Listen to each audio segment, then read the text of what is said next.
please. Quiet, please.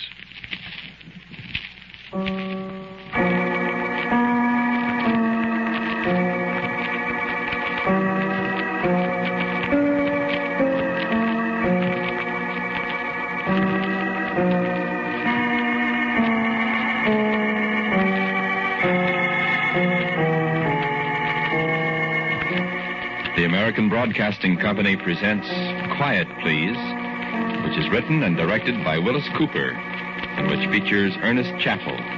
Quiet, Please for today is called Calling All Souls.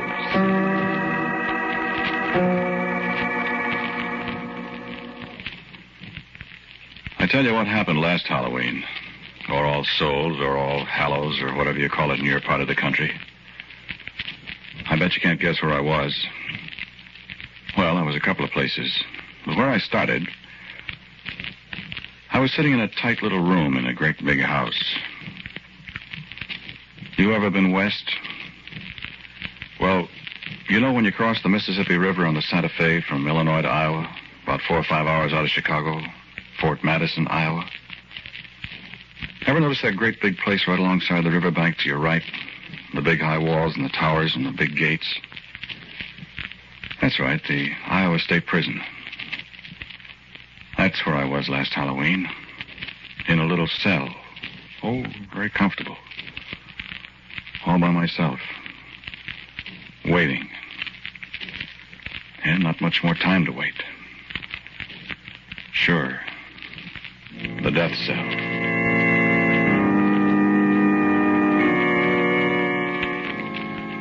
I was just sitting there playing solitaire on the edge of my bed, trying not to think of what was coming up and thinking of nothing else but that. I was pretending I'd paid the house $52 for the deck, and the house would pay off $5 for every card I got up the top row. I was $32 to the good this particular hand. I didn't hear anybody come up. I didn't hear anybody except the guard walking around till this voice spoke to me. Red 9 on the 10 of clubs, Louis. Oh. Hello, Delbert. Yeah, that's right. Coming in? Yeah.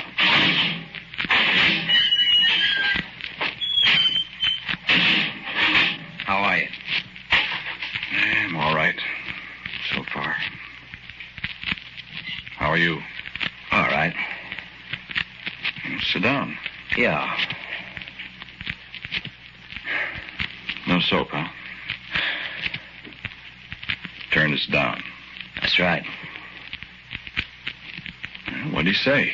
Oh, a lot of things. What? What's the difference? He said no. It's tough, Delbert, when I didn't do it. It's tough on me, too, Louis. Yes, but they're not going to hang you. I begged him to give you a 2-week stay at least, but he said his conscience wouldn't let him. Conscience, huh? He said if he felt I could turn up anything at all in 2 weeks, he'd be tempted to give you the benefit of the doubt. You've had 3 stays now. Could you turn up anything? Louis. Yeah, I know. I've done everything I could. I know. But I didn't do it, Delbert. I know you didn't. But proving it. You want to play cards? I guess I don't want to play either. Well, I've done my very best, Louis. My very level best. I know. It's pretty tough on me, though. Ain't it? Certainly is. No hope at all? No hope at all. No witnesses, plenty of motive, your fingerprints all over everything? I remember. Only I didn't do it. Who did you? Got any idea, Louis? No idea at all. I thought maybe. I just opened the door after I'd knocked a dozen times. I just opened the door, and they were on the floor, I told you. I know. And I was so shocked. You know, I couldn't help it. I tried to... That's how I got the fingerprints all over. You told me. I admit I didn't like Harris. I didn't go for Etta very much either. But I didn't kill him, Delbert. You told me. I just went out there to ask him to let me have however much he could of that $2,000 he owed me for the pigs. You should have made all those statements about how you were going to get the money or else. I know it. He shouldn't have gone through his desk looking for the money either. I don't know why the dickens you did that. Well, I don't know either, but I said I was shocked. I just thought this was a good way to get the money if I could find it. Nobody would know, I figured. I knew if I didn't get it then, I'd never get it. They were lying there on the floor. Louis, listen, it was pretty hard to convince a jury you didn't do it with them lying on the floor and you going through the desk and blood spots on your suit and everything. I know it, Delbert. I was crazy to do it. But I didn't murder him. I know that, I told you. Delbert, are they sure enough going to hang me? Unless what? they discover new evidence. Where are they going to discover that? They'll have to do it awful fast. Where are they going to discover it? You tell me. There isn't any more evidence. Whoever really did it covered his tracks too good. I'll say he did. Oh, you smooched it up fooling around? Oh, my gosh, Delbert, I was just trying to see if I could help. And seeing if you could find the money, Harris owed you. Well, I know it was foolish, but... Honestly, Louis, now, you wouldn't expect anybody in his right mind to believe your story. But it's true, I tell you. I know it's true, but I couldn't make the jury believe it, or the governor. How do you know it's true? What? How do you know it's true? Why, I just know it, Louis. I've seen murderers before, you know. You don't think I'm a murderer? Of course not. Delbert, don't you really think there's a chance of uncovering some new evidence? Really? I think the only people who saw the murder, the only people who know who did it, are Harris and Etta themselves. But they're dead. That's right, they're dead, Louis. Look, what I stopped in for, you want me to ask Father McIntyre to come round and see you now?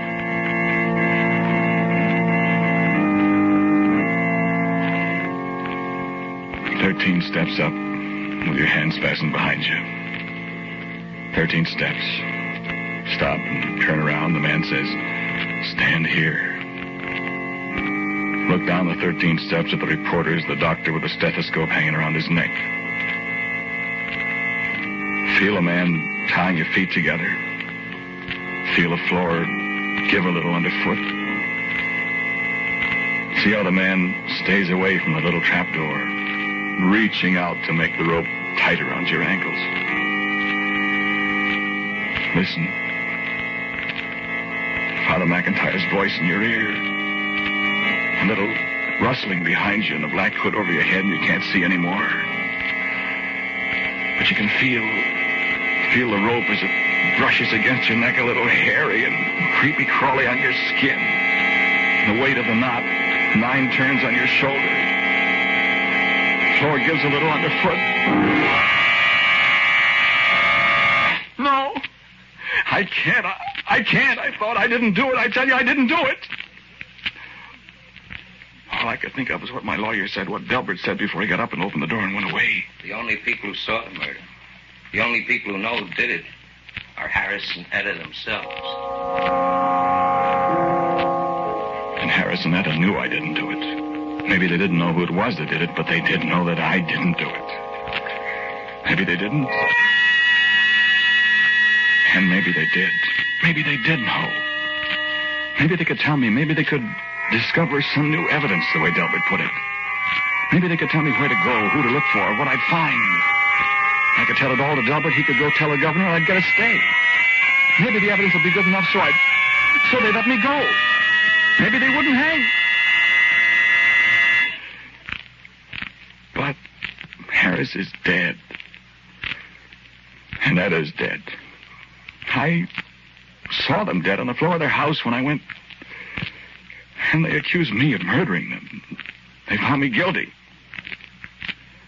I'm in the death cell, waiting. Harris, Etta, don't let me die. Don't let them. Etta, Harris, have mercy on my soul.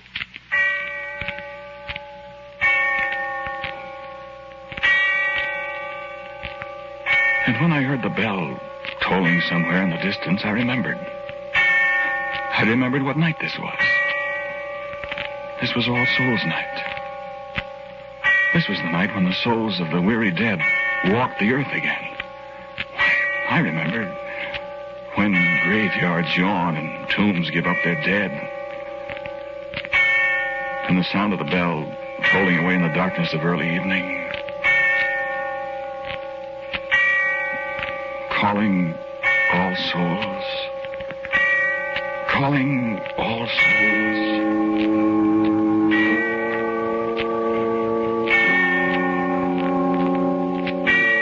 And I wondered if my soul had to leave my body when I walked up the 13 steps, and after, if my soul had to leave my body then, why could it not leave my living body for a while and go seeking after the others that stepped from the tomb this night?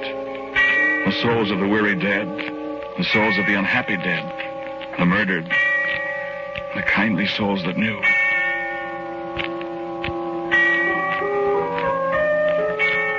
Then I sat down again quietly.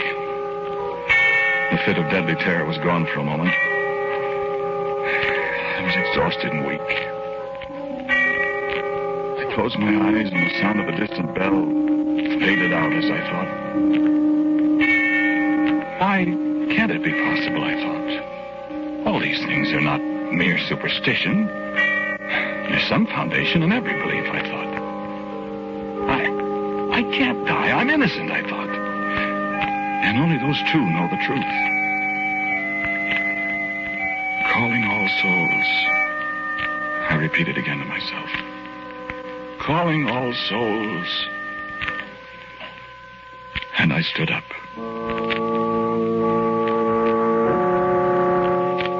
I stood up in that brightly lighted, sorrowful place. And as I rose, I turned to look behind me. And there, on the bed, still in an attitude of despair, sat my body.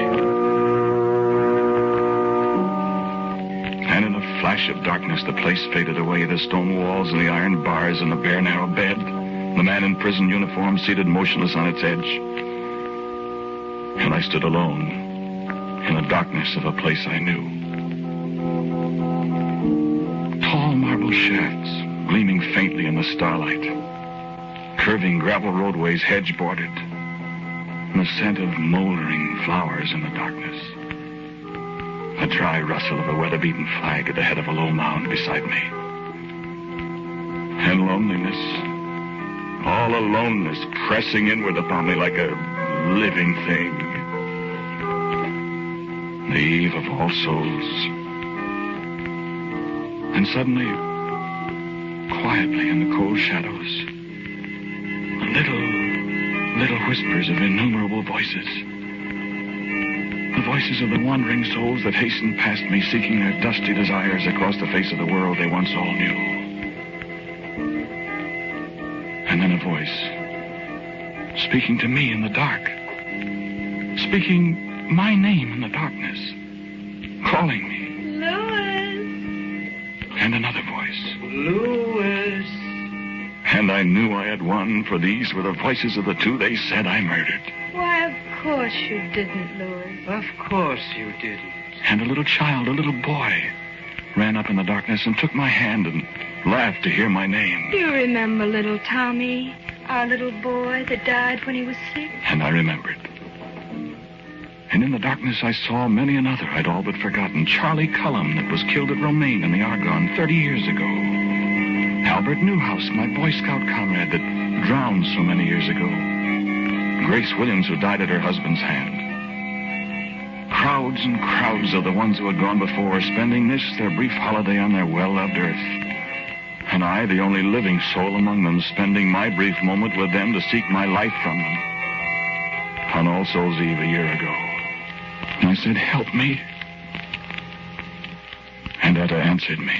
What is there we can do now, Louis? You know I didn't kill you, Etta. Of course. Of course. They're going to hang me for it. You didn't do it. But how can I prove it? Delbert said if we could find new evidence. There's plenty of evidence, Louis, to be found. Where? How? Why, let me see. He found the money. That's why you couldn't find it, Louis.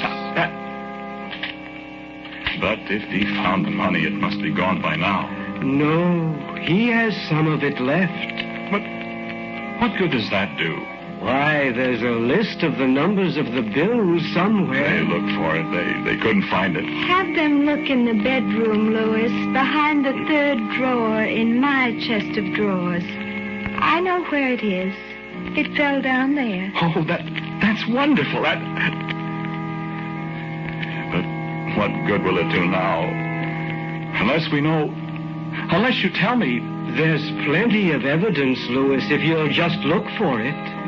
He ripped his coat on the catch of the living room door. There's threads there that could be identified. You know who did it? You know who did it? Yes, we know. Yes, we know. Then tell me. Tell me, and I'll see. Delbert will see that he confesses. Look, I tell you, they're going to hang me for it. Do you hear? Tell me. Oh. And you still hate me. And you haven't learned mercy since you're going to let me die because you hated me while you were alive. Louis. You're going to carry it beyond the grave. You're going to keep it to yourself and let me hang. You hated us, Louis. Yes, I hated you and I hate you now. Ghost or no ghost, soul or no soul, No, Harris, have pity on me. It's all over now. There's no use hating me. Don't you hate the man that killed you? Don't you? No, Louis, no. We don't hate him. But you hate me. You're going to let me die. You know I'm innocent. You're going to let me die just because we didn't like each other on Earth. Louis, listen to us. There's no such thing as hate anymore with us. Then why don't you give me a chance to live? Go back, Louis. Go back to your body. Go back. Go back. To die. Dying isn't so bad, Louis. You don't see any unhappiness among all these souls, do you? I don't want to die. You'd rather save your life for a while at the expense of somebody else's life? But I'm not guilty. And he is. Go back, Louis. Go back. I won't go back till you tell me who killed you. Listen to me, Louis. You're tampering with things that you have no right to know. Your soul has left your body before its time. You have come upon secrets that no living man should know. Your body is waiting for you. Go back to it while there's time. While there's It time. is only this one night that souls may walk the earth. And when morning comes, Well, when morning comes, if you are still here, Louis, I can make you no promises. Go back, Louis. tell me the man's name. No, Louis, no, it's none of your affair. None of my affair. Don't you understand what I said to you? They're going to hang me. None of my affair. Listen. There was no need for you to send your soul out seeking us, Louis. I don't get that. We have been waiting for this night, Louis. Well, Tell him, Harris. He will have to come with us now. Yes, that is the law. You should not have come here. Louis, there is still time, but only a little time. If you go back now... I won't go back. I won't go back until you tell me. You have no right here, you know, Louis. But I'm here. And now it is too late. Yes. You will have to come with us. Where are you going? Tell him, Harris. We are going to visit the man who murdered us. You what? I told you there was no need for you to come here, Louis. We have a way of taking care of this man. I don't know what you mean. Haven't you ever heard of haunting, Louis?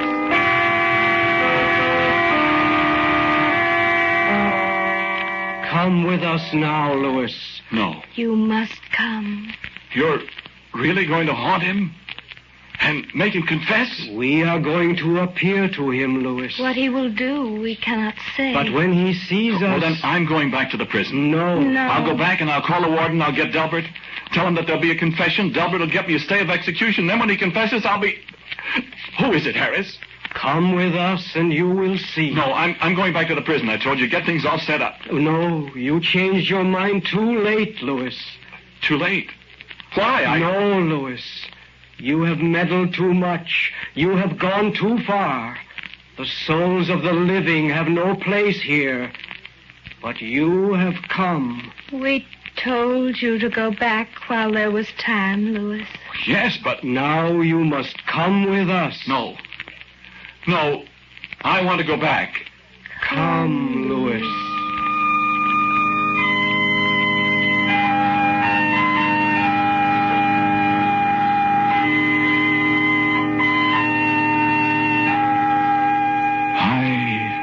High up over the face of the sleeping, starlit world with the tiny lights of the living far below us. The broad, peaceful farmlands, the sleeping cities, the broad breast of the great river far below us. The universe throbbing with strange, compelling song. And above us, around us, the sense of a million souls. A million, a myriad, a countless multitude, returning joyously to their single night upon the earth they loved. And I looked up in the clearness of the haunted night, and above me, the endless pathway of the Milky Way glowed with a strange splendor. And Etta plucked my sleeve. The pathway of the souls, Louis. The way we all return. And I saw the features of the ones I had loved. Of strangers. Of men and women and little children. Of boys in ragged uniforms. Of bearded ancients and smiling babes in their mother's arms. And on their faces in the sparkling night an expression of awful eagerness. Of long-awaited realization that this night they would once again rest upon the mortal earth. And even I, the only living soul amongst all the multitude of the dead, even I felt an overpowering desire to set my feet again this moment upon the reality of earth. And I closed my eyes for a moment. And when I opened them, we three were in a room. And on a bed there was a sleeping man.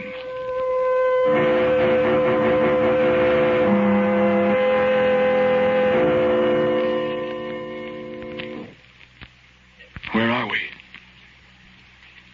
Is this the man? This is the man. This is the man. Who is he? Go and look. No. Go and look. I don't want to. Go and look, Louis. You must go and look, Louis. He lay there, sleeping as innocently as any child. The covers were drawn up about his face as if he were shutting out some childish fancy of boogeymen in the dark. But I knew him for a wicked, guilty man. A man who held my own life in jeopardy. Look at him, Louis. Look at him, Louis. And I lifted up the comforter that hid his face and bent down to look at him.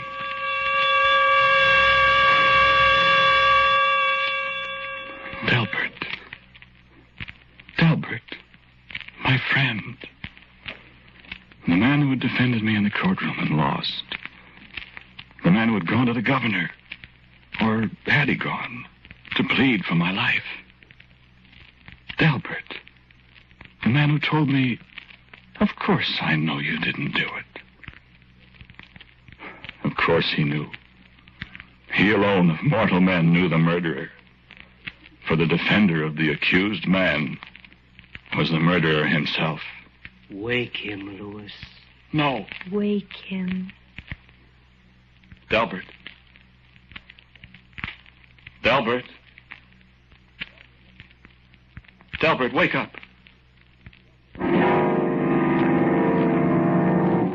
Louis!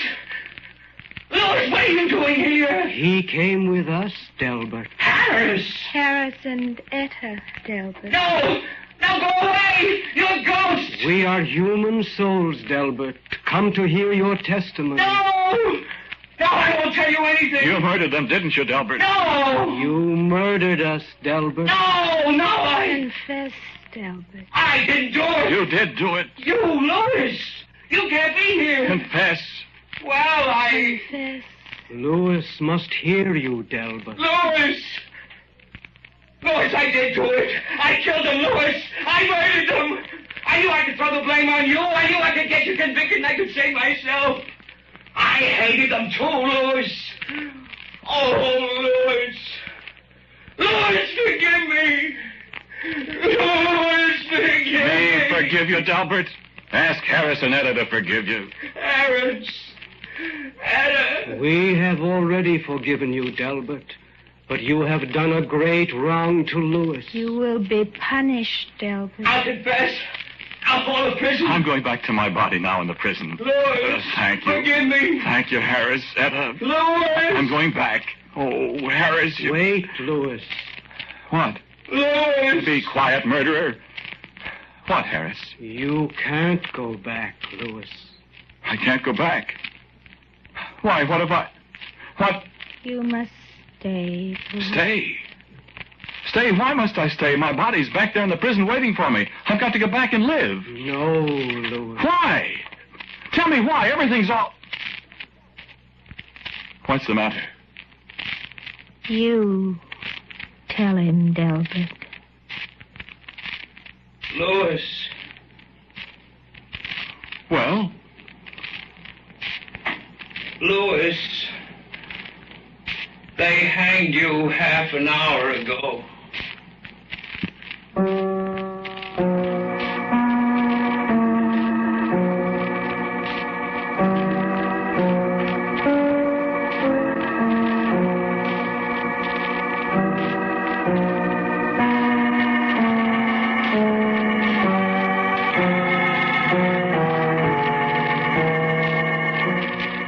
The title of today's Quiet Please story is Calling All Souls. It was written and directed by Willis Cooper, and the man who spoke to you was Ernest Chappell. And Kermit Murdoch played Delbert. Harris and Etta were respectively Ralph Schoolman and Mary Patton. Mr. Cooper and I are very grateful for the superb efforts of Albert Berman, who was always responsible for our Quiet Please music. Now, for a word about next week, here is our writer-director, Willis Cooper. Thank you for listening to Quiet Please again. Next week I have a story for you called Adam and the Darkest Day.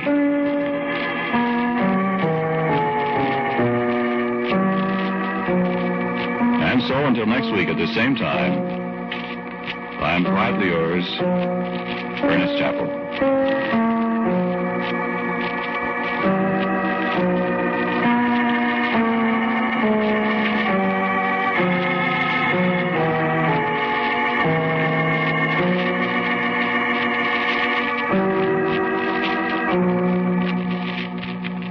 And now, a listening reminder. David Harding Counter Spy is a name that means action, excitement, drama each time his efficient law enforcement organization exposes another racket. Hear Counter Spy this afternoon over these ABC stations. This is ABC, the American Broadcasting Company. WJZ, New York's first station. WJZ AM and FM.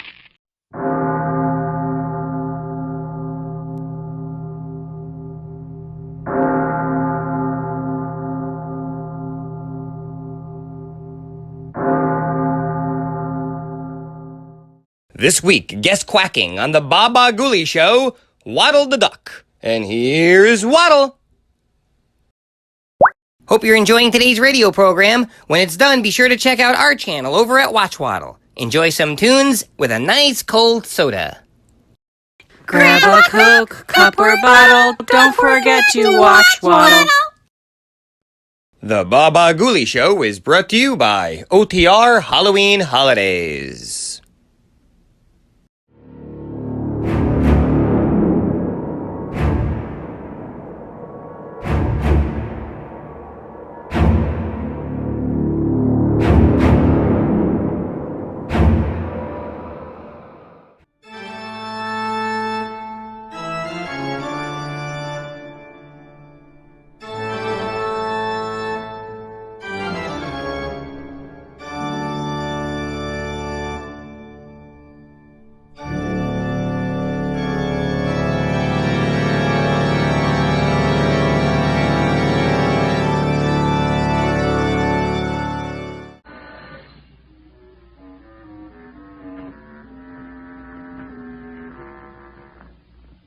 we bring you Creeps by Night.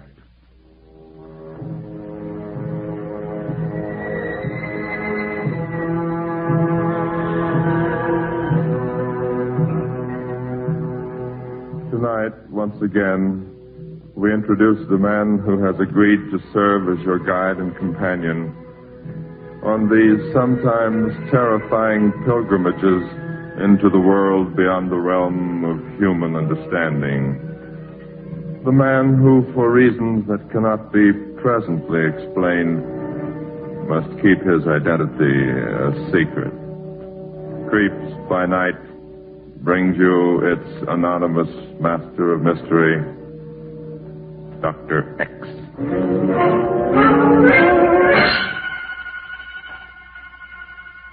Good evening. This is Dr. X, joining with you for further research into the shadowy darkness of the unexplored, the darkness of the human mind. I wish first, however, to thank you for your letters commenting on last week's broadcast, The Walking Dead. Many of you requested that I reveal my identity, and a few of you hazarded a guess as to who I am. In due time, perhaps, I will be able to step out from under my cloak of mystery.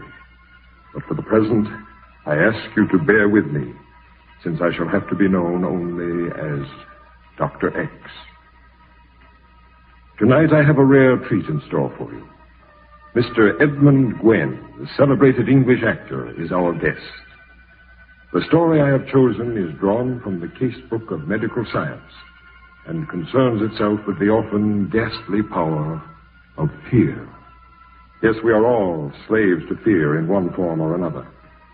But the fear that forms the basis for our dramatization tonight is undoubtedly the most horrible of them all. It is the fear of... But wait. Let me draw aside the curtain and bring you Mr. Edmund Gwenn as Ramsey in The Strange Burial of Alexander Jordan.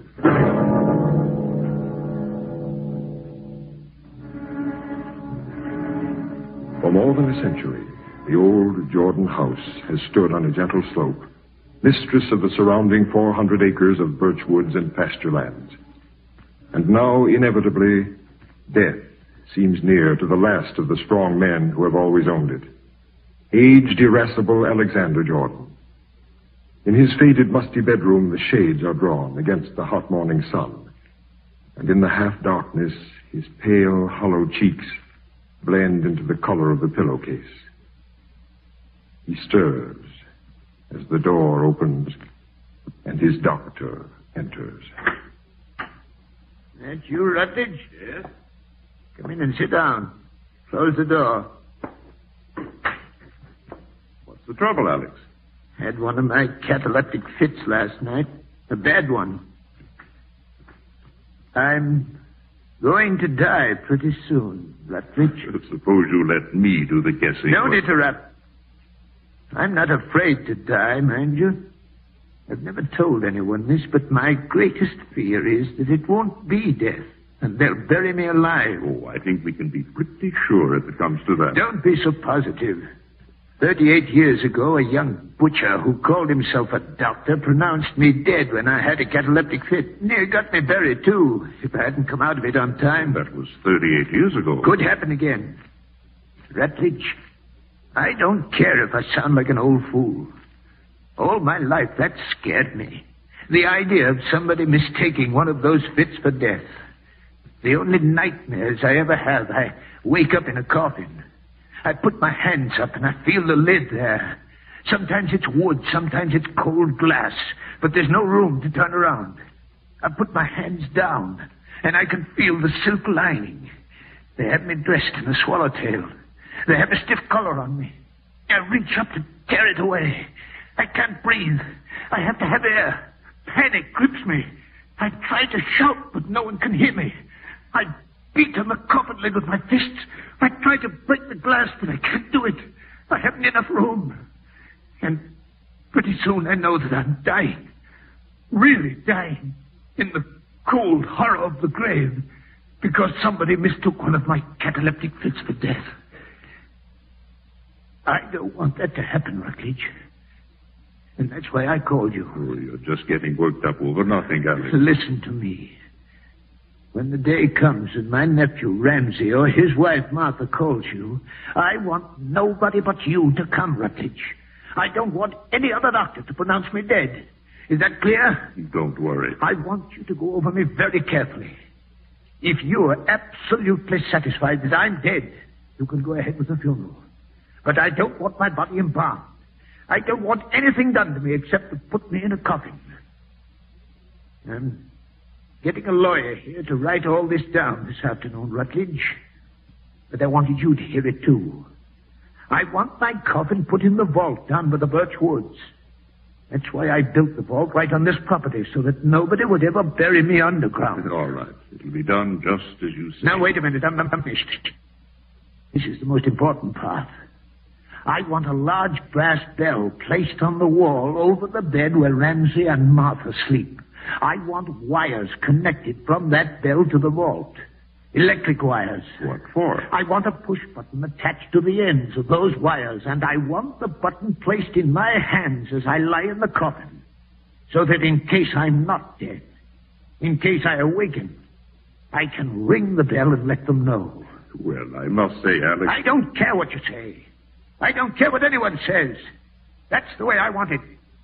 All right, Alex. That's the way you'll get it. Make sure I do. Well, I've got to run over to the Pritchards. Nora's having another baby. Taking that digitalis faithfully? Yeah. Foolishness. But I'm taking it. That's good. Goodbye, Alex. Get out and soak up some of that sunshine. I'll see you Thursday. Send Martha in. Alone. All right.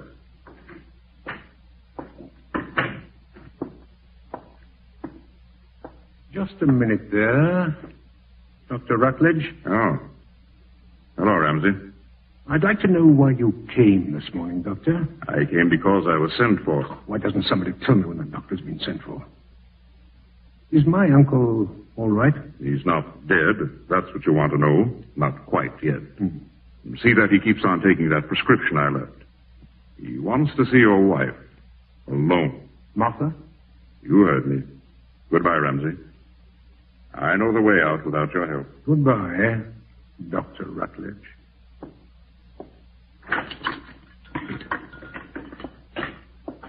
Martha, wipe your hands. He wants to see you. What did you say, dear? I said wipe your hands. He wants to see you. Is the doctor still in there? Is he all right? The doctor's gone. He wants you in there. Alone. Oh, for goodness sake. Now what? Just a minute. Why is he asking to see you alone? Why, Ramsey, how should I know? Something's up.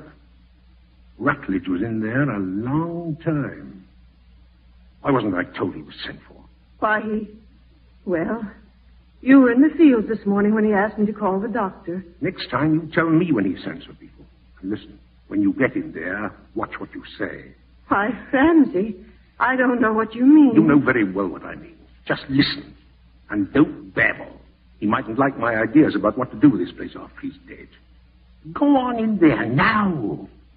You've already wiped your hands 6 times. Yes, Ramsey, dear.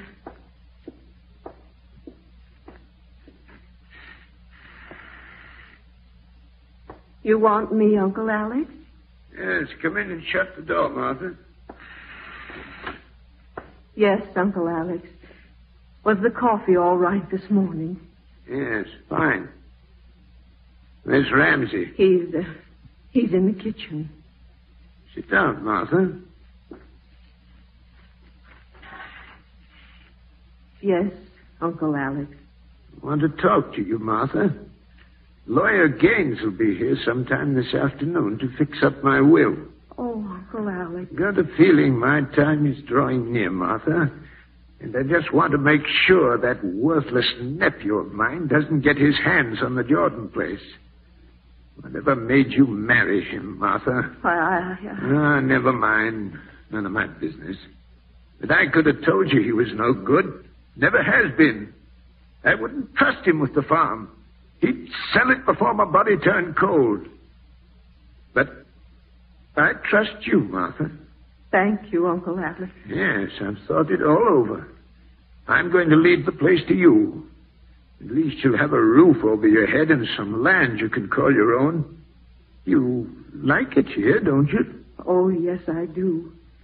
I'd be perfectly happy to stay here the rest of my life. And that's fine, because it's going to be yours, all of it. Oh, Uncle Al, you make me want to cry. No, none of that. I'm sorry. There's one more thing, Martha. One important thing. Yes, Uncle Alec. I've given Dr. Rutledge some very careful instructions about my burial. Oh, please, Uncle Alec. Nothing to be afraid of, Martha. When it comes, it'll come, and that's all. Rutledge knows what to do. He'll tell you. And I want you to promise me that you'll follow the instructions. Yes, of course, Uncle Alex, on my word of honor. As God is my witness. Thank you, Martha. Well, by Jove, you've made me feel a good deal better knowing I have someone around I can trust. Matter of fact, I think I'll get up for supper tonight. Tell Ramsey to come in and help me dress after Lawyer Gaines leaves. Tell him I don't want him in here before then. Yes, Uncle Alex. And don't breathe a word about this to Ramsey. I won't. If you need anything, Uncle Alex, call me. Yes, I will. Oh, what did the old buzzard want? His lawyer's coming this afternoon. You're to go in and help him dress after the lawyer leaves. He's having supper at the table? Yes. Bring in one of the special hams. I'll bake it with pineapple. Did it take you 10 minutes in there to decide on baked ham with pineapple for supper? What we decided is none of your business. What do you mean, what you decided? I said it was none of your business. Better get out and feed the chickens. When did you start giving me orders? Oh, go on out of my kitchen. I've got work to do. What did you talk about in there? Ramsey, you're hurting my arm. I'll hurt more than that before I'm through. What's the lawyer coming for? Would you like me to tell him you haven't fed chickens yet? Something suddenly made you awfully cocky, it seems to me. Tell me what it is. Right now. Ramsey! Tell me, I said. Ramsey! Let go of her, Ramsey. Oh! I was only... Get out of the house before I lose my temper. Go on, kid. I'm going. If this ever happens again, Martha, you let me know. Yes, Uncle Alex, but you shouldn't have gotten out of bed this way. Oh, don't worry about me, Martha. I'm all right.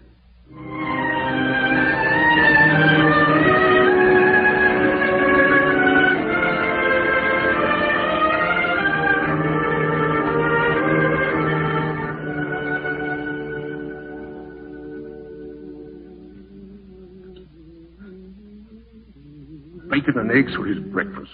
And why not? Did you fix the fence post over on the west pasture? Never mind the fence post. Give me that tray. You tend to your own business. I'll take the tray into him.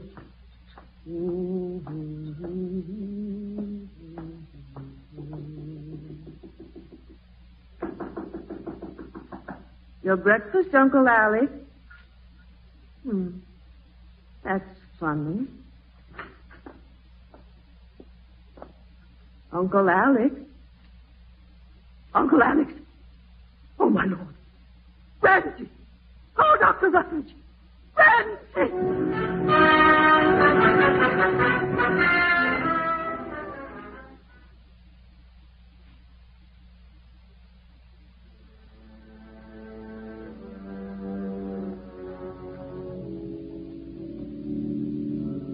I am the resurrection and the life.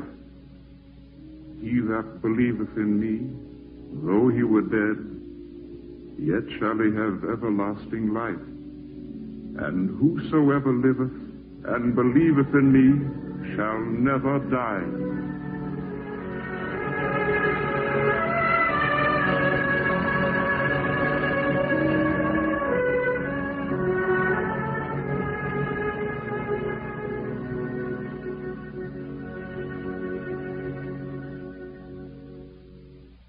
What's the matter with Martha, Doctor? The funeral was evidently too much for her. I gave her a sedative and put her to bed upstairs. Where's the undertaker? Down at the vault with the electrician. They're waiting for you so they can close the coffin. Of all the stupid things, he's dead, isn't he? Yes, but we're observing his wishes to the letter. Brass bells and electric push buttons rot. Perhaps it is, but that's how he wanted it. And incidentally, as administrator of the estate, let me remind you that according to the terms of the will, either you or Martha must remain within earshot of that bell upstairs for 7 days. You understand that? Yes, to my life. I'm beholden to a woman. That. You could do worse, Ramsey. This is a nice place. I wish it were mine. If I had my way, you could buy it in a minute. Well, that's neither here nor there. See that Martha gets some rest. I left a bottle of medicine on the small table beside the bed. She's to take it according to directions if she has trouble sleeping. Good Lord, what's that? Your uncle wanted a bell loud enough to be heard. He certainly got it. Doctor. Please, the undertaker or the electrician at the crypt touched the push button. Nancy! Good Lord, I forgot. The bell hung right above the bed where she was asleep. Come on. Oh, Nancy! Dr. Rutledge, the bell. Oh, it doesn't mean anything, Martha. Don't be frightened. Oh, thank goodness. I was asleep. It hit me like a blow when it rang. For a moment, I couldn't even move. I felt paralyzed like in a dream. There, that's all right. Go on back to bed. You'll fall asleep again with the stuff I gave you. The bell won't ring anymore. I'll go right on down to the vault and see if the coffin is closed. Get her back into bed, Ramsey, and let her have another teaspoonful of that medicine tonight. You just get over to the vault and stop there monkeying. I'll tend to her. See that you do. And remember, don't leave this place for 7 days.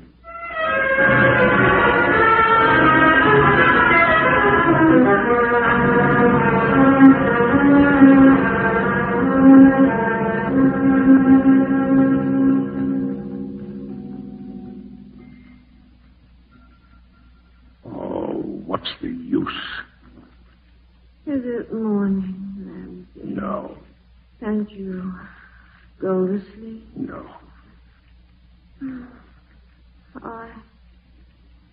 I'm Sure, you've got things your own way. Go on, sleep. Don't mind me.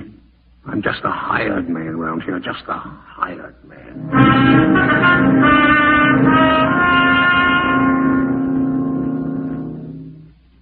Can't you at least make a cup of coffee a man can drink? Slop, that's what it is. Filthy slop. I haven't been able to get into town and get anything fresh, Ramsey, and you know it. It's just that you're nervous and not sleeping well. I'll drive into town. No, Ramsey. We've still got 5 days to go.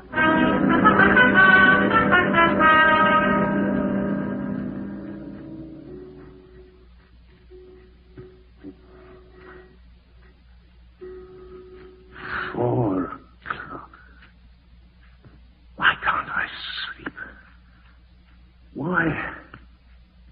3 nights of it now. 3 nights with that bell hanging over my head. Oh. Martha, you asleep? It must be that stuff Rutledge gave her. I'll take some. I can't stand it any longer.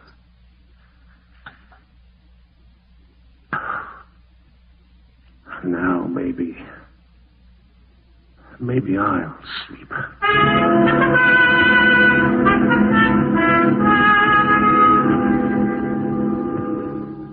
I tell you, Martha, there's only one thing to do with the place. Sell it. You're wasting your time, Ramsey. I will not sell it. I'm not getting any younger. I want a roof over my head. That's what Uncle Alex intended. But now's the time to sell farms. We can get a good price. To begin with, Ramsey, it doesn't even belong to me. Well, it will in 2 more days, won't it? Yes. If that bell doesn't ring.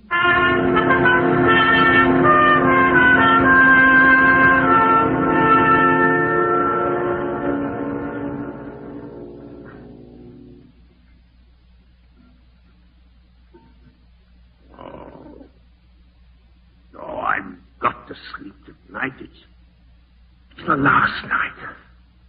Tomorrow, the place is ours. I'll take some of that medicine that worked before. I won't tell anything. I won't tell. Talking in her sleep. I won't tell. She's dreaming. Having a nightmare. Too much of this dope, maybe. Your Martha, wake up. Martha! She's dead to the world. The stuff Rutledge gave her must be powerful. That gives me an idea. Don't trust you, No, dear. You won't have to trust me much longer, you dried-up old fool. No. Let's have a look at the little bottle. I guess it's all right to turn the lamp on. She won't wake up. There. Now let's see what the label says. Maximum dose, 1 teaspoonful every 12 hours. Caution. Overdosing may be fatal. Overdosing may be fatal, eh? So with your life. We'll see about that. Maximum dose, 1 teaspoonful. I could put 3 in her coffee tomorrow morning. She'd never know the difference. That stale coffee's bitter as gone anywhere, and that it fits everything. Yes, I'm her only relative. If she dies, I get the place. Oh, why didn't I think of this before? Why did I wait 6 days and nights with that bell hanging over my head? Why did I? Oh, good Lord! Am I dreaming? No, it can't be. It can't. Stop! Stop that ringing! Nancy! Nancy! The bell! I can hear it, you fool! Quick! Nancy! Stay where you are! I'll stop it! Nancy, what did you do? What do you think I did? The wires. You pulled out the wires. Get back into bed. Are you out of your mind? The key to the vault, where is it? What? The key. Uncle Alex must be You're alive. crazy. He rang the bell, didn't he? You were dreaming. Get back to bed. Give me that vault key, Randy. Give it to me. Now, take it easy. Don't stand there telling me to take it easy. Uncle Alex may be fighting for breath, breathing against the coffin. Get the key. All right. I'll go down there. I'll go with you. Doesn't need 2 people. Just let me get into my clothes. I don't trust you, Randy. You've got no right to say a thing like that, Martha. What difference does it make to me whether Alex is alive or dead? I don't stand to gain anything. He left the Jordan place to you. Oh, now where did I put that key? Must be in this drawer. Hurry, Randy. I'm hurrying. There, here it is. You took something else out of that drawer, Randy. I did not. Just the key. What's the matter with you anyway? Where are my shoes? Under the bed. I'll be watching you from the window, Ramsey. If Uncle Alex is alive, yell to me.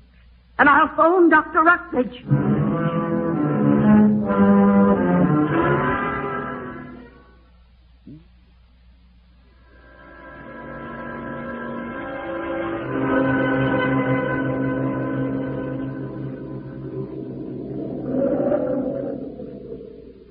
There's a storm coming up. That wind's from the east. Now, let's see if this key fits. Fits all right, but it won't turn. Ah, there we are. Now, where's that light switch? Here it is. Yeah, that's better. Oh, it's foul in here. Even smells dead. There's the coffin. Hope they didn't screw down the lid. No, it comes right up. Yeah. He hasn't moved. He's dead. Yes, just the way he was when they put him in there. With his hands folded over the bell button. He didn't ring that bell. Who did? Oh, now I know. The storm. Lightning shorted the wire. Sure, that's what it was. It must have been. Still, I think I'd better make sure while I'm down here. Yes. Oh, Martha almost caught me taking this darning needle out of the drawer. Oh, I'll work it under his shirt and jab it through his heart. You're going to stay dead, Uncle Alex, no matter what happens. Sandy! Martha! You followed me. I told you I didn't trust you. What are you doing with that darning needle in your hand? Nothing. Get out of the way. Let me look at him. Dead. Stone dead. Who rang the bell? Well, how should I know? Maybe his ghost. You were about to do something with that needle. What? You really want to know? All right. I'll tell you. I was going to jab it through his black heart. I was going to make sure he was dead. And I'm still going to do it. Ramsey, you're out of your mind. Am I? We'll see. Keep away from that coffin. Shut up. I'll scream, Ramsey. The Prestons will hear me. No, you won't. Yes, I will. Help! Help! Oh, so that's how it is. Wait till I close this door. Now scream your lungs out. Ramsey, don't do anything you'll regret. Regret? Why waste this needle on old dead Alex? I might do much better using it on you. Get into your heart. Ramsey! Why not? Then I get to own the place and sell it. Ramsey, listen to me. I listened to you plenty these last few weeks. Ever since he made you the high and mighty boss. But now, it's my turn. Ramsey! They'll never find you down here. No, you'll dry up and rot. Just like he's rotting in that coffin. Ramsey, no. Ramsey! Fainted before I could touch her. Wait a minute. That gives me an idea. There's a better way of doing it. Carry her up to the house, pour that medicine down her throat, give her an overdose. She'll be dead by morning, and no one can pin it on me. Oh, this is beautiful. Everything's working out fine. You're going to be rich, Ramsey. You're rich. Get the door open first, and then... Lord, the key's on the outside. And it's a snap lock. No! Oh, what am I going to do? I'm locked in here. I can't get out. The door's solid open. 6 inches thick. There are no windows. No air. Well, the push button's in his hands. I'll keep ringing it. Yes. Sooner or later, someone will hear it. Yeah, this should do it. The Prestons or the McCarters, they're bound to hear it and investigate. I'll keep ringing it all night. I'll...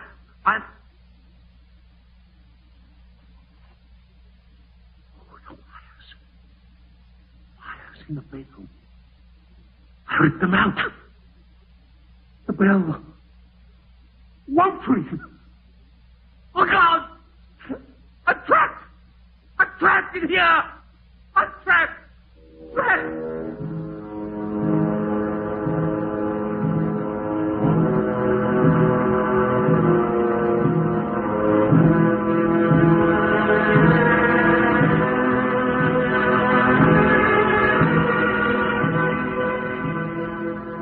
That was The Strange Burial of Alexander Jordan, starring Mr. Edmund Gwen. For our next exploration into the darkness of the human mind, I have invited the celebrated exponent of the Mysterioso, Peter Lorre, to be our guest. So join with us when once again we raise the shadowy curtain of the unknown and look deep into the souls of men. Until then, this is your master of mystery, Dr. X, leaving you with Creeps by Night.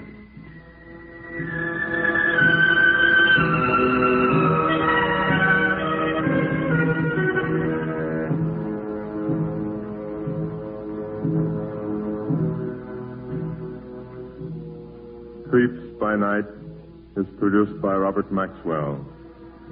Original music composed by Paul Creston, conducted by Joseph Stopak.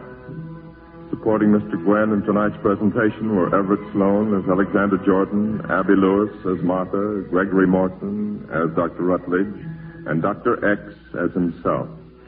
Edmund Gwen appeared to the courtesy of Metro-Goldwyn-Mayer, whose 20-year anniversary picture, The White Cliffs of Dover, is currently being released. George Gunn speaking. This is the Blue Network.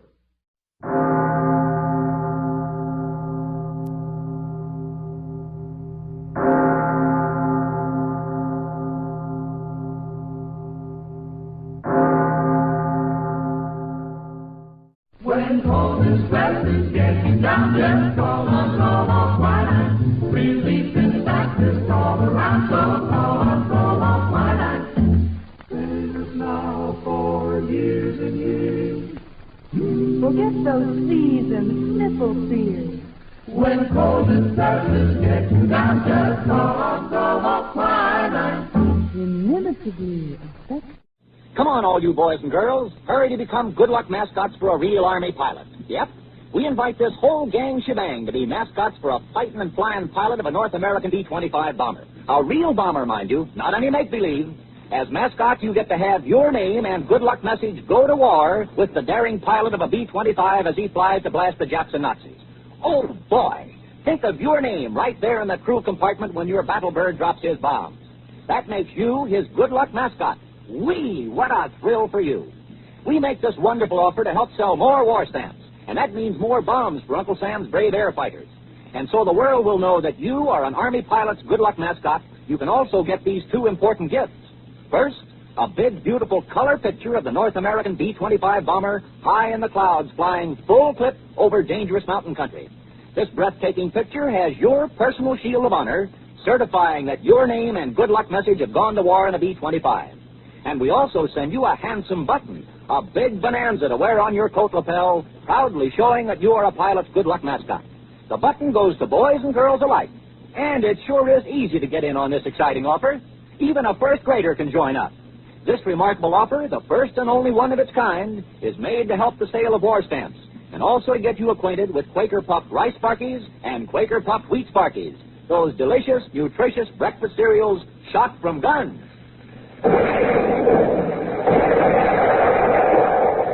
Yes, shot from guns, bursting forth as gigantic grains of goodness, tasting super scrumptious.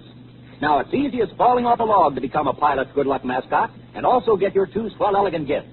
So listen for sure at the end of this program. Now for the good news you're all waiting for. First, here's what you do to become an Army pilot's good luck mascot. Just write this sentence on a piece of paper. I promise to buy a new war-saving stamp within a week, and sign your name and address to it. In exchange for this patriotic promise, the Army Air Forces permit us to have your name as you sign it on the piece of paper, enrolled on a microfilm scroll and given to the pilot of a North American B-25 bomber with this message: good luck, and drop one on the Japs and Nazis for me. That makes you an Army pilot's good luck mascot and is your reward for promising to buy a war stamp. Second, to show the world you're an Army pilot's good luck mascot, you'll want us to send you this big, beautiful color photo of the B-25 bomber and your pilot's mascot button. Now, down in one corner of this gorgeous picture is your personal shield of honor showing your name and good luck message are riding with the pilot of a B-25 bomber. And in the same package, we send your handsome pilot's mascot button to proudly wear. Now, to get your picture and button, simply enclose 2 box tops from Quaker Puffed Wheat Sparkies or Quaker Puffed Rice Sparkies. That's all, just 2 box tops. But don't wait. Mail today your signed promise to buy a war stamp and thus become a pilot's mascot. And for your bomber picture and mascot button, be sure to enclose 2 box tops from Quaker Puffed Wheat or Rice Sparkies.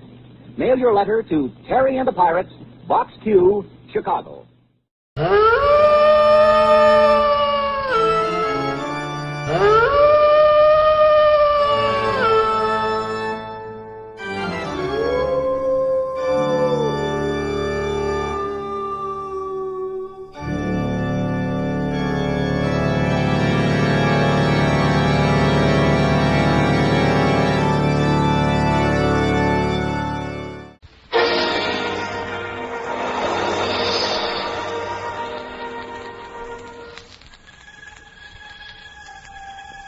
Good evening.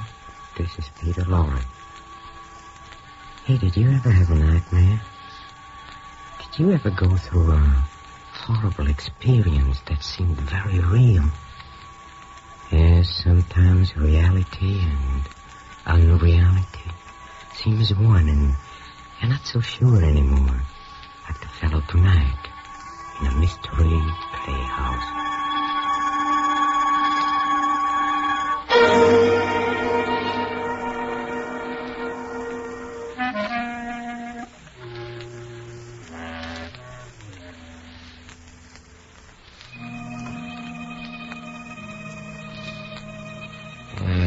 Yes, tonight we are going to have a nightmare.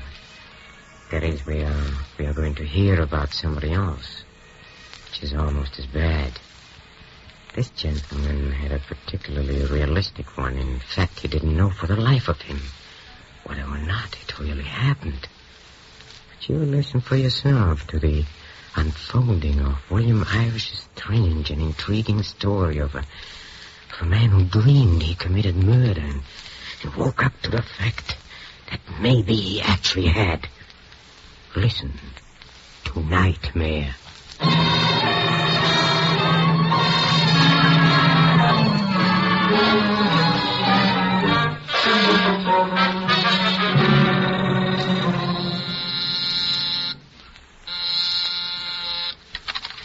Dodge, Homicide Division. Cliff, this is Vince. Oh, hello, kid. What's on your mind? Cliff, I've got to see you now, as soon as possible. Look, kid, I'm working. What's so important you can't tell it on the phone? Cliff, I think I killed a man last night. I don't know whether I dreamed it or it actually happened. That's why I've got to see you. You killed somebody? I can't believe it. Not you, Vince. Well, listen, meet me in the office in 15 minutes. Whatever you do, don't tell anybody else about this.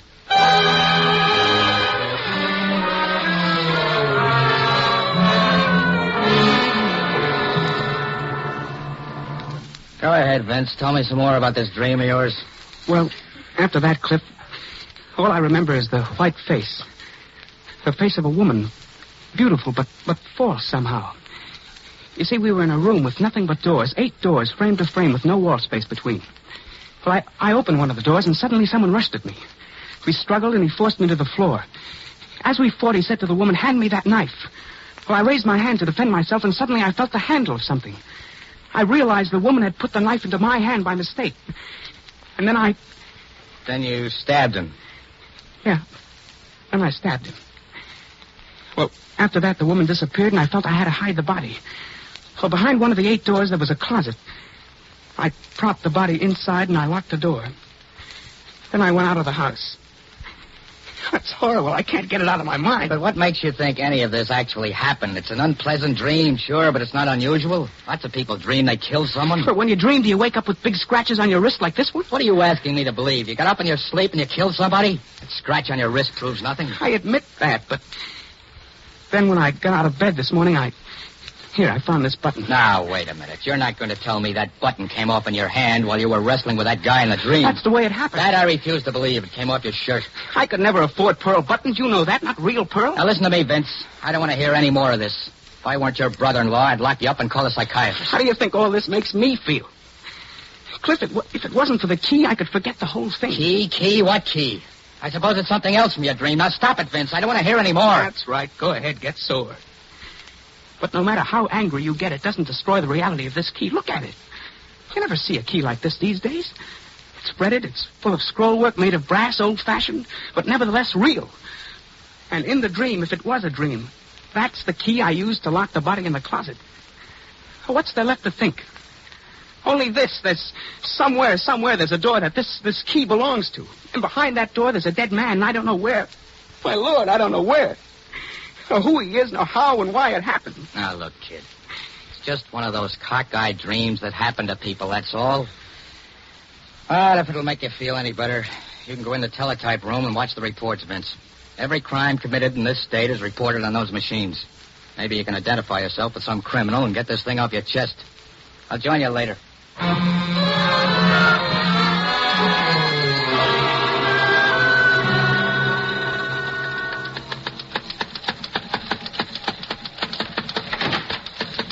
Haven't you given up yet? Don't be funny, Cliff. There's one here that's possible. A stabbing in a town called Clarksburg. Clarksburg? Yeah. There's no transportation up there. You never did learn how to drive a car. You'd really need supernatural aid to kill somebody up there. Now, wait a minute, Cliff. Here's some more coming in on that stabbing in Clarksburg. It's a description. Killer, 5'9", weight 150, brown hair, wearing a yellow and green sweater under a brown suit. Hey, Vince, you wear a yellow and green sweater, don't you? Don't be coy. You gave me that sweater for Christmas. Maybe it's only a coincidence, but you're about 5'9", weigh about 150. That couldn't possibly have been you, Vince. Who are you talking for, yourself? I know I found that key and the button in the pocket of my brown suit. You're not kidding anybody. You want to know just as much as I do. Come on, let's get started for Clarksburg.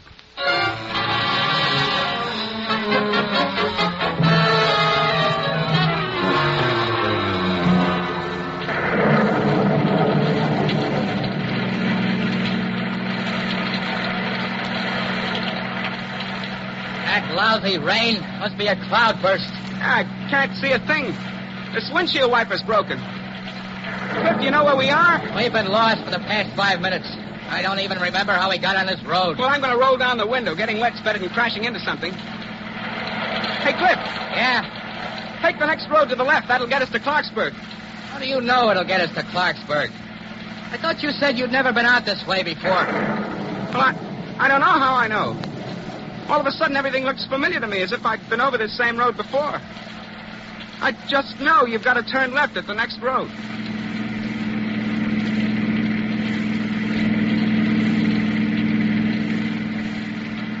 Stop here, Cliff, stop here! Hey, what's the big idea? You're trying to kill somebody grabbing a brake that way?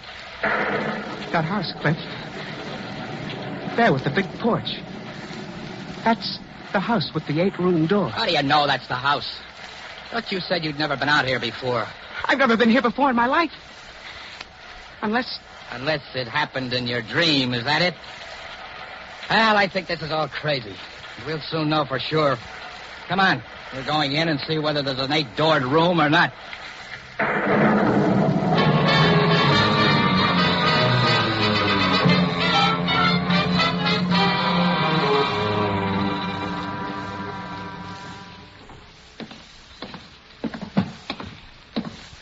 Funny, the front door wasn't locked, Cliff. Never mind that. How do you know the 8-doored room is upstairs? I just know, that's all. Cliff, I think it's this room right here. This is it. This is the place, all right. Count them. 1, 2, 3, 4, 5. 8 doors. Where's that key? It's right here in my pocket. Now, you'll have to get it out. I can't. My hands are all wet, perspiration. Stop acting like a baby. You're sweating all over. There's the key. Now, which door? That one, I think.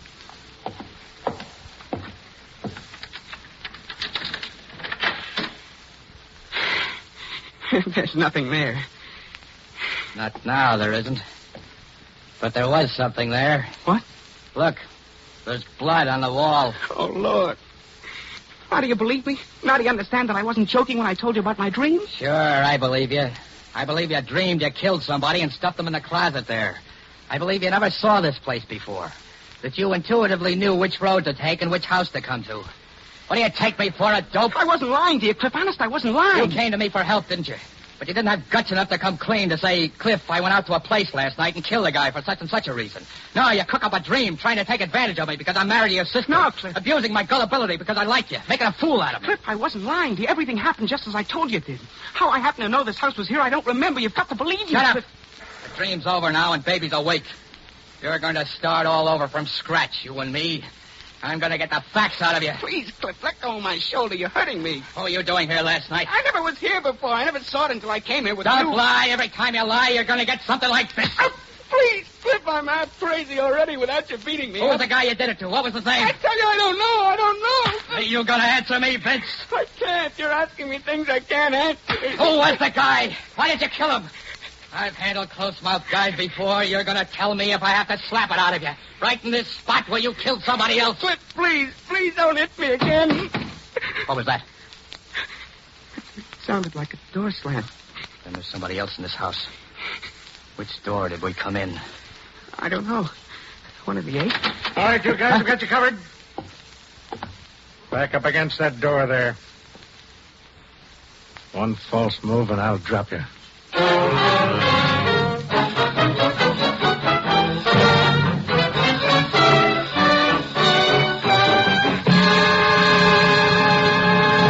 Haven't you found what you're looking for yet? Yeah, I guess I've seen enough. The stuff in your wallet identifies you. Cliff Dodge, Homicide Division. Why didn't you say you're a detective? It's nobody's business. Okay. Wagner's my name. I'm the sheriff around here. When I see people monkeying around a house where a murder's just been committed... Murder? You found the body? Yeah. As a matter of fact, there were 2 murders. A man was killed and stuffed in that closet over there. They found the other body outside. A woman. Wasn't dead when she was found, but she was dying. Run over by a car. Deliberately. The car was run back and forth over her body. She said a few things before she died. Told us all about the other body in the closet. They gave us a pretty good description of the killer. She said the same person murdered the man in the closet and deliberately ran over her body with a car? No, but what else is there to conclude? Poor Mrs. Fleming. She owned this house, expected her husband home from South America tonight. She was a flirt, but even so, a very charming woman. You don't happen to have a picture of this woman, this Mrs. Fleming, do you? There's one in the next room. That door behind you. Open the door, Vince. I can't, Cliff, I can't. Open the door. Please, Cliff. Open the door.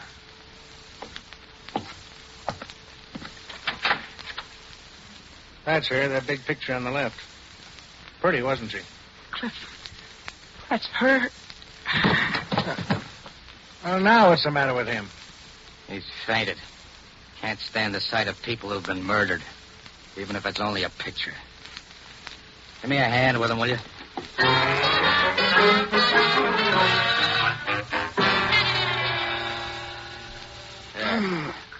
Now, do you feel any better, kid? Yeah, I feel all right. Cliff, that picture, it was the same woman. The woman from the dream. Also, the woman who was run over and over with an automobile. But I can't drive, Cliff. You know I can't drive. Yeah, if it hadn't been for that, I'd have turned you over to Wagner for murder. Did the sheriff leave? Yeah, he left. But I still don't believe that stuff about a dream. Are you sure you didn't leave something out, some small detail? No. I told you everything, Cliff. I was tired. I went to bed early. I fell asleep. That is right after Mr. Berg closed my door. Berg? You didn't mention any Mr. Berg before. Well, he moved into our rooming house about a month ago. Why did he come into your room? Well, the lights went on a blink. I remember he was carrying a candle. How was Berg holding that candle?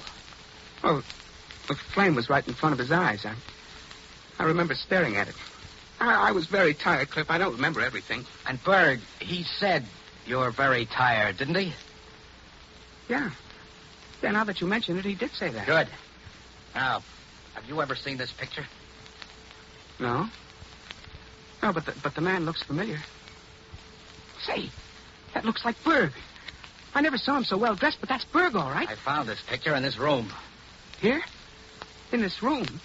You found Berg's... What are you driving at? Sense, reason, logic, sanity. The man you identify as Berg also happens to be Mr. Fleming, the husband of the woman who was killed last night. Berg is Fleming and Fleming is Berg? Now, I'm really going out of my mind. It's simple to a flatfoot. I figure that Fleming pretended he went to South America. He took a room in your rooming house under the name of Berg. And tonight he's pretending to return from South America. At least Wagner said he's expected. And last night Fleming came back here and murdered his wife? But who killed the other one? The man? You did. But you didn't know you were doing it. Oh, I did kill someone after all. I am a murderer. I still don't understand how it happened. All right, kid, relax. Because we're going to find out tonight. Find out? Right. Now, if Fleming comes home, as his wife expected him to do, you're going to be waiting in this room for him. Waiting with a gun. That won't do any good. It might after you've learned a few answers. Now, I'm going to tell you exactly what to say to Fleming, word for word. You might not understand, but you're going to memorize the things I tell you to say, word for word. Memorize? Yeah, because your life depends on it. Cliff, you're not going to leave me here alone, are you, Cliff? There'll be nothing I can do to help you, kid. If everything goes right, you'll come out of this scot-free. If anything goes wrong, that's the end. Now, Fleming will probably come up those stairs at the far end of the hall. So you'd better stand over here. The first thing to remember, let him speak first.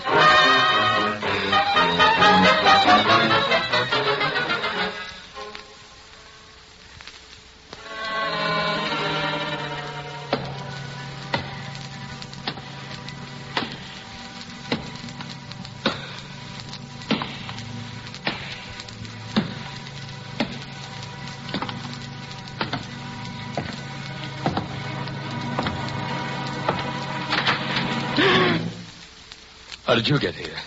You showed me the way, didn't you? You remembered coming here? You're lying. Who brought you here? Who came with you? Just this gun. That's impossible. You had the look, the typical look. And why did you do everything you were told to do? I wanted to see where it was all leading. I thought there might be some good in it for me later. You purposely pretended? You mean you went ahead and consciously killed? I figured you'd pay off heavy afterwards to keep me quiet. I found your wife and her lover just as you said I would. It was easy. I should have known my control wasn't perfect when I saw my wife come running out of the house. She saw my car, came toward me. I waited, then gave it the gas. I killed the man and you killed your wife. You wanted them both dead, didn't you? Yes, but I didn't want to have to kill her myself. I loved her, but I hated her. She said I was too old for her. That's what I wanted to hear. What? That's it, to hear you convict yourself. What did you... I was lying to you. Your control was perfect. You hypnotized me easily. I guess I've got a weak will or something. Well, then what did you... I was lying to you. I was hypnotized, all right. I happened to see your picture here in the house. I recognized you as Berg. And now I can't clear myself before the law ever.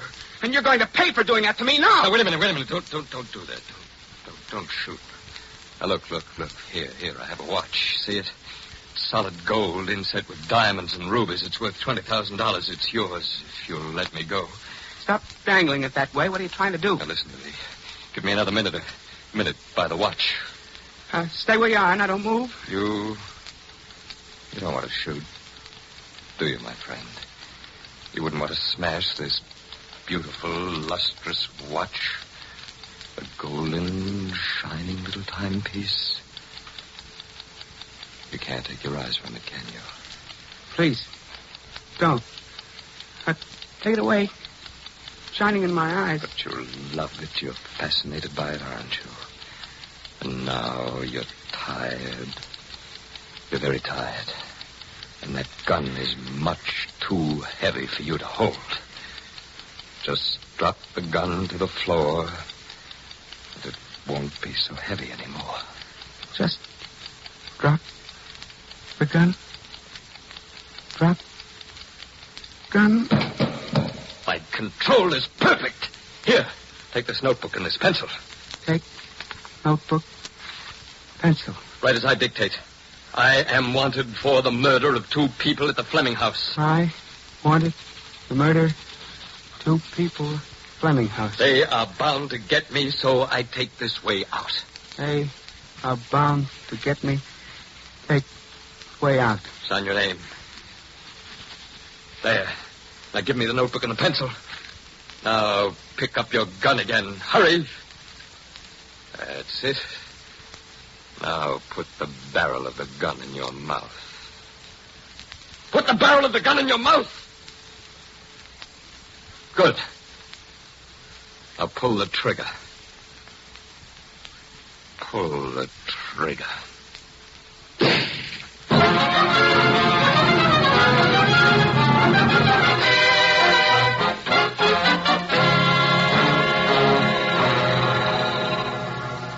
How is he, Sheriff?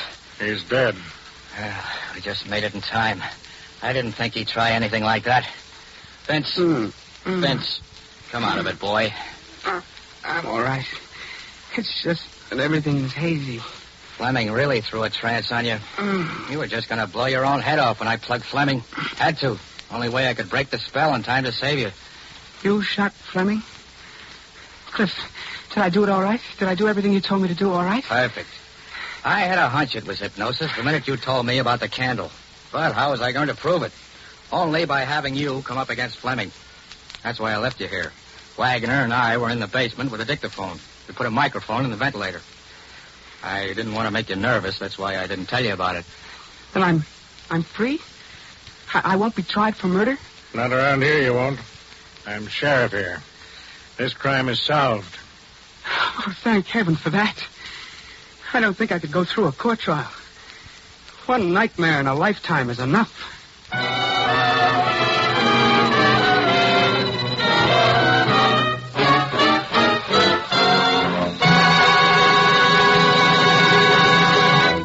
That, my friends, was Nightmare. Tonight's performance in the Mystery Playhouse. And now, for heaven's sake, let's get off that nightmare. Let's walk down to the green room, huh? For a gander at what sweetness and light is in store for you next time. Always sweet, always light. You know it. Our players are rehearsing there, so follow me, please. Come. Come. It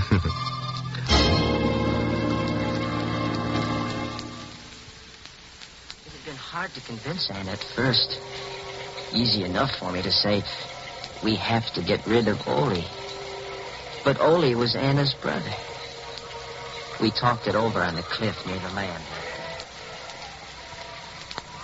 We have to, Anna. We have to go through with it. Oh, Richard, there must be some other way. The way things are now, everything's hopeless. You know that. With the paint formula cleared, we can be married.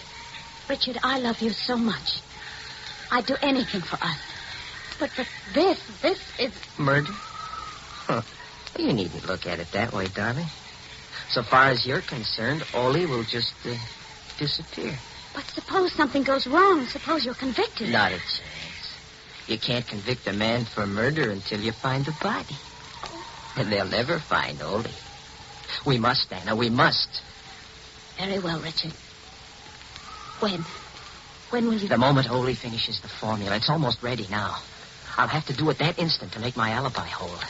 Today, tomorrow, soon, anyhow. Everything else is ready. I love you above everything else in the world, Richard. I love you enough for even... Have a peanut, friend? No. No, snoozing, huh? Traveling on trains makes some people sleepy. Not me. Been on trains all my life. Never get sleepy. Going far? Satan's Point, Maine. Satan's Point? Never heard of it. Must be a devil of a small place. What I said. Satan's Point. Devil of a small place. Good, huh? Have a peanut? Devil of a place. Devil of a place. Devil of a place. Devil of a place it was that day. We went over every detail again and again until our story was perfect. A lot depended on the story we constructed. A lot depended on telling it well. I told it well. To the police in Maine and to the alienists in Boston. I started the story with the morning of October 11th in Ole's laboratory by the sea. Hold on. This is my last mixture. It will be ready in a few minutes. Now, I want your eyes to be well rested. Think you've got it this time, Ole? No, there's no longer any doubt. When these pigments are mixed, I will paint a square board. It will look like a dirty green to my eyes. And to mine? To yours and those of millions of others who are colorblind. Red. Red that you have only imagined till now. Red of the rose, red of a sunset, red of fire, red of blood. I put the blindfold on. I could sense Ole's tenseness. He'd worked 15 years to make this moment arrive. But just from all I can see, a miracle is about to take place. But I confess to one great fear. What's that, Ole? I'm not afraid the formula is wrong. I'm afraid for you. For me? Yes. I have to warn you, Richard. I don't know. No one knows what mental reaction takes place when a person who's never seen color before suddenly does. You mean that I could be affected? You could be. You see, red excites even normal people. It vibrates in the brain. With you... Let's have a look, Ole. Now, Richard, when you take the blindfold off, look straight ahead of you. The board is right before your eyes. Look, Richard, and when you do, start talking right away. I want your immediate reaction. Okay, here goes. Look. See, Richard. Look at red. Look. Say something. Talk, Richard, talk. Say something I couldn't. It's hard enough to recall the little that I do. I was staring straight ahead of me at a square board. Nothing happened for a brief instant. And then I caught my breath sharply. My eyes dried. They burned. I closed them, but the patch of exquisite color seared my brain. A single hot, flashing stab of pain pierced my head. And then I felt a surging power, a physical power grip me. Talk. And Ole's voice reached me, jabbed at me. My whole being seemed to focus on his voice. I had to choke it off. I dazedly recall reaching for him across something and finding his throat. And then nothing more. Nothing but the breaking of glass and a sensation of violent action. Motion and action that lasted long after the voice stopped.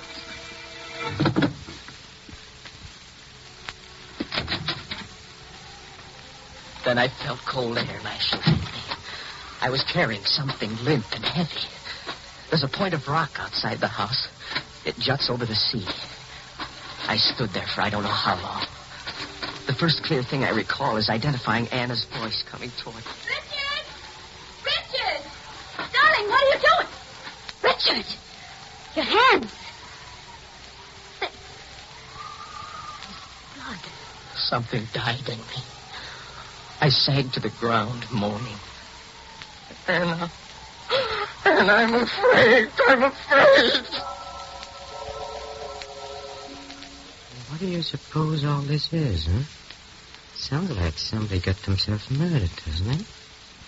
Well, that was an appetizer for our next mystery entree. And that old master chef, the laughing boy of the inner sanctum, Raymond, is going to serve it up to you. Yes. Raymond's going to be here next time in company with his fellow creeps in another attempt to scare the living daylights out of you. So why not humor the old creep and be around when we open the squeaking door of the inner sanctum? This is Peter Lorre, closing the doors of the Mystery Playhouse. Good night. Sleep tight.